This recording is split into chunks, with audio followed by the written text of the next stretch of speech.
He's a fag. It's a new soundbite I got. Have I covered it all? Have I covered it all? But like I said, you add up all the stories and what do you get? What's the conclusion you come to? We need a civil war. It just ain't. It's only going to get worse. You got a complicit fucking lying cocksucking media.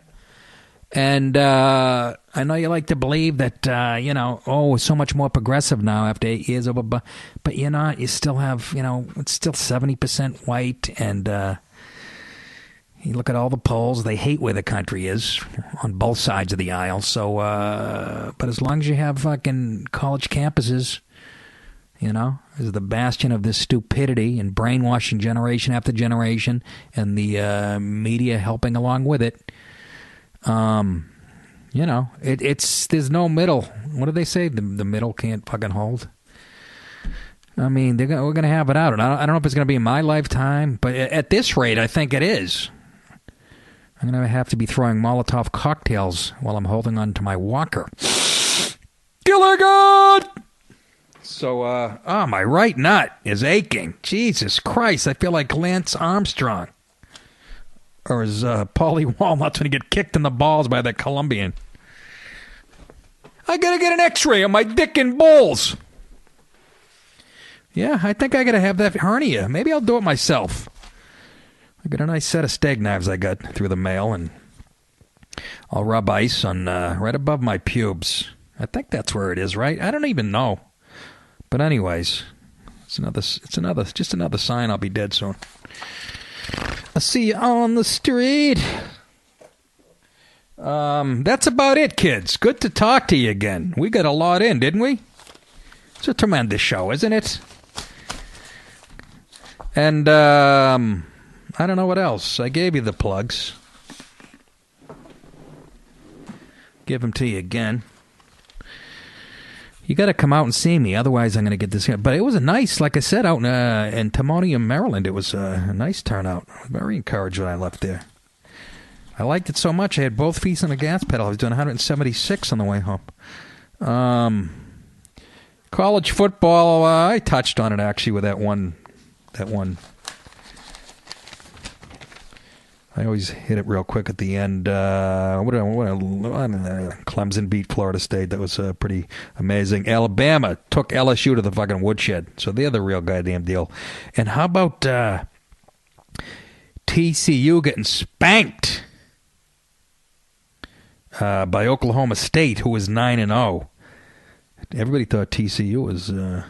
Notre Dame keeps rolling with their backup third-string quarterback. That's how much talent they have at these schools. Anyways, amazing games. That Ole Miss Arkansas thing that I told you about.